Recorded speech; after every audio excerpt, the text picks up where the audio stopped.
I will seek authorization for the use of force from the American people's representatives in Congress.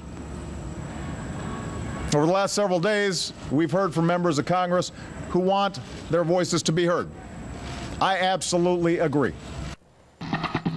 The president said on Saturday he would go to Congress to decide whether to execute a punitive strike against Syria.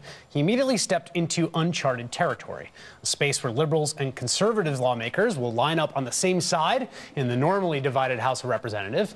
It's already apparent that a congressional vote on whether to strike Syria will scramble traditional alliances in the House. One of the first hints of this came last week when 186 lawmakers, including 50 Democrats, signed letters calling for the president to seek authorization for any military action. What we're seeing this week is a sharper bifurcation within both political parties. House Speaker John Boehner said today he would back the president on a congressional vote to authorize a strike against Syria. So did Congressman Eliot Engel, the top Democrat on the House Foreign Affairs Committee, who said that if we didn't respond in kind, it would send a message to every despot, every thug, that you can commit war crimes and nothing is going to happen. House Minority Leader Nancy Pelosi made a similar pro-interventionist argument herself. From a humanitarian standpoint, cannot be ignored, or else we cannot say never again.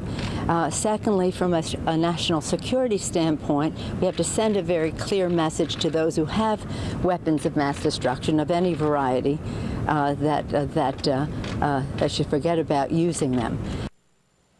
On the anti-interventionist side, many members of the Congressional Progressive Caucus, including the very liberal congressman from Florida, Alan Grayson, who's launched a petition against attacking Syria and who opposes any military strike there. Lining up alongside Grayson is the junior Republican senator from the state of Kentucky. I think it's a mistake to get involved in the Syrian civil war. And what I would ask John Kerry is, he's famous for saying, how can you ask a man to be the last one to die for a mistake? I would ask John Kerry, how can you ask a man to be the first one to die for a mistake?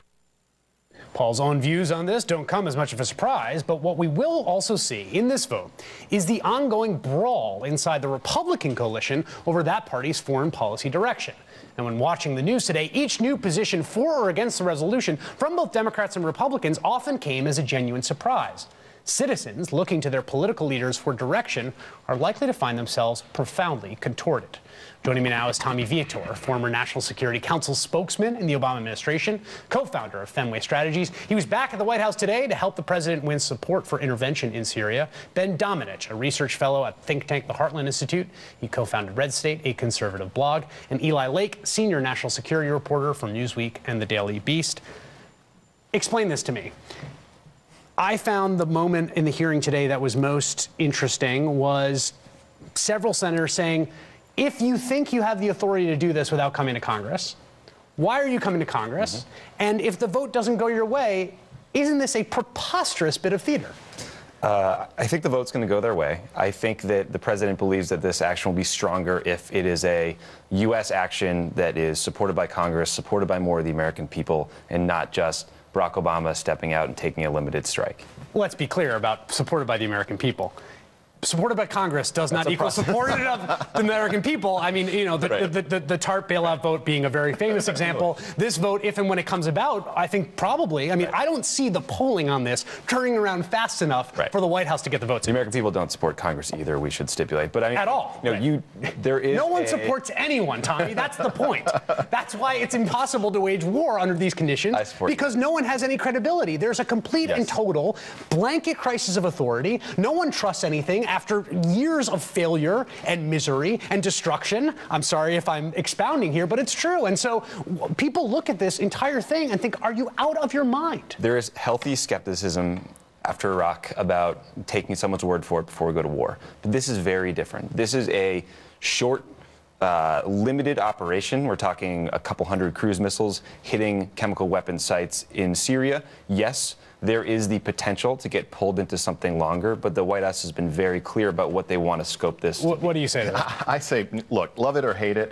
Ousting Assad at least has the virtue of being an idea. This is not an idea. Lobbing a few missiles over there toward the kind of, compact operation that you're talking about, one that the White House is already saying only will degrade the ability of Assad to use these weapons against his people, not eliminate it. Even in that sort of space, I think this represents something that is a much bigger shift that you've talked about in your book and in the other context, which is a level of distrust among the American people for the elites. And I think that that's really what we're seeing play out here, and it's being targeted now at the president, which is why he wants to spread the blame around a little bit and get the Republicans in Congress. Well, he wants to spread the blame. He also wants to, I mean, he's also right to go to Congress, right? I mean, we should, whatever cynical reading you want to give of it, right? You know, I don't think that he necessarily needs to, but I think it's good that he does. You don't think he needs to? I don't think that he necessarily needs to. It depends on the scope. Wait a second. Everyone on the right is quoting Madison to me today. You forget your Federalist Papers, which, of course, aren't part of the constitutional document that everyone ratified. Hamilton's view was that you could actually do it if you had been attacked beforehand. You didn't need to go to Congress to get approval. But in this context, I think you do need to go to Congress because this is well beyond what I think Reagan did in Libya and things of that nature. Do you agree with Ben that this is not even an idea? Well, there's a reason why regime change is not on the table right now. Martin Dempsey, in a letter in July to Senator Levin, the chairman of the Senate Armed Services Committee, said very clearly, if the regime collapses and there's no viable opposition, those chemical weapons could get into the hands of al-Qaeda. And that's really bad. So the satisfying option in the case of Syria is probably a very dangerous option.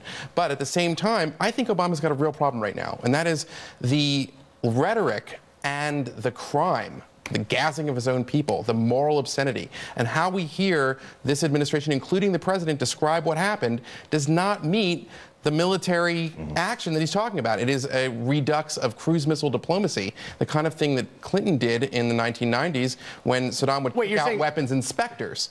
So I'm saying that there's a disconnect between the severity of what has just happened and the moral obscenity that has just happened and what is actually being proposed militarily. Right. So I think there's a couple parts to this. This was the worst chemical attack of the 21st century, and there is a set of international law preventing the use, production of these horrific weapons. Now, President Obama drew a red line, but the international community drew a line in the sand with the Chemical Weapons Convention a long time ago. Congress ratified that. So, yes, this is standing up for an idea, the non-proliferation regime that has been critical to Barack Obama since day one.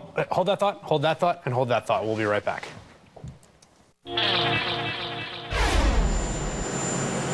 That is footage from just moments ago as the president boarded Air Force One to embark to Sweden and then on to Russia, the G20 summit we just mentioned a little while later, and what is sure to be some very, very tense conversations with his Russian counterpart, Vladimir Putin. Still with me, Tommy Vitor, former National Security Council spokesman, the Obama administration, Ben Domenech from the Heartland Institute, Eli Lake from Newsweek and the Daily Beast. Okay, this idea that you've drawn the international red line, that there's this prohibition on the use of these weapons. Respond to the argument. I made an argument earlier in the show. I still haven't heard anyone convincing. Saddam Hussein used these weapons twice, notably against the Kurds at Halabja and in Iran-Iraq war. There were no punitive missile strikes. It was an absolute moral obscenity of the worst variety, ghastly, disgusting, horrible, evil action. There were no international sanctions essentially for it. In fact, the U.S. government knew that we had the weapons and basically looked the other way. And then no one used it for the next 30 years until Assad, which says to me... later, Saddam Hussein did feel you could argue those consequences. That was Christopher Hitchens' argument at the time, that there was this sort of rap sheet that was built up, and they used Halabja in the run-up to war, saying he's used these sorts of things. Right, but the point is that no one other than Hussein... But the idea that we're hearing from John Kerry today in the Senate Foreign Relations Committee is that you will open the floodgates on use of these kinds of weapons, and Lord knows who else, if Assad is not punished here. And what do you say to that historical precedent? I think in this instance, there was a smaller use that eventually the international community came out and said, yes, he did do that, and they ratcheted up diplomacy. And then he did it again because this was a hardened neighborhood that he could not unshake. And they used rockets and thousands of people. You're talking about now about Assad. Yeah, I'm talking about Assad. That there's been an escalation in his own deployment of Yes, and I think the sense is, they drew this red line for Assad in this instance. Iran is watching, and they don't act now. But the word that you use there is punish. And this is the problem that I have with this scenario. This is why it fails the just war test. You have to have just cause, just authority, just result. And I think in this case, it fails at least two of those, and probably all three, in the sense that you don't have the result being a protection for the people. I mean, the way that I sort of view this is that... Well, you do. Wait a second. You do if the theory of the case here were to play out as they're saying. Exactly as they're saying. The theory of the case is that he's doing this because he's getting away with it. If we we basically say, no, you can't do this. We degrade his actual operational capacity to do it, and we also send this international message that will protect I still think you're setting yourself up to fail. Do or do not. There is no try in this scenario. Yeah, but do in your scenario is a buffer zone or humanitarian corridor, which is a ground invasion of part of a country. But I think that you actually have to go in on the ground, even if your aim is only to secure the chemical weapons. But they're not. That's not. But no one's. But that's. Let's be clear. No one's saying we're going to secure them. The aim is to degrade the means of distribution. So destroy the runways. How confident are we that we can do that? How confident are we to do that? Marty Secure Dempsey the chemical weapons? No, degrade. No, not secure them. Degrade the capacity to deliver them. The U.S. military has a very real capacity to degrade the ability to deliver these weapons, not wipe out their existence in the country. They're not going to secure the stocks of chemical weapons themselves. The rockets to deliver them, a lot of them are probably going to be degraded. Yes. So or blown up, to use plain English. Yeah. So right. So very quickly to you, Eli. Do you think this is a turning point in the internal politics of foreign policy in the Republican Party? Because I think the majority of Republicans are going to vote against this, and it seems to me that the Rand Pauls. This will be the moment in which the Rand Pauls of the party finally sort of can declare victory for their foreign policy vision being the dominant one. And they will have a great moment until there's another Republican president, and then they will go back to an expansive executive. Ding, ding, ding, ding, ding, ding, ding. Isn't that true? I think that Eli is right, unfortunately. Right. So. Yeah. Yeah, I think that there's a tremendous amount of hot pot. But you have to feel bad in some ways for Obama. I mean, like, here's the guy who killed Gaddafi and Osama bin Laden, and people are saying he's a wimp. I mean, like, who else would I have to kill? Well, let me just say this. Let me say this as a definitive statement, taking the host prerogative to editorialize. There is no stupider, more bankrupt reason to go to war than fear that people think you are weak or call you a wimp. Tommy Vitor, former National Security Council spokesman, Ben Domenech from the Heartland Institute, and Eli Lake from Newsweek and the Daily Beast. Thank you all very much. That is all in for this evening. The Rachel Maddow Show starts right now. Good evening, Rachel. Good evening, Chris.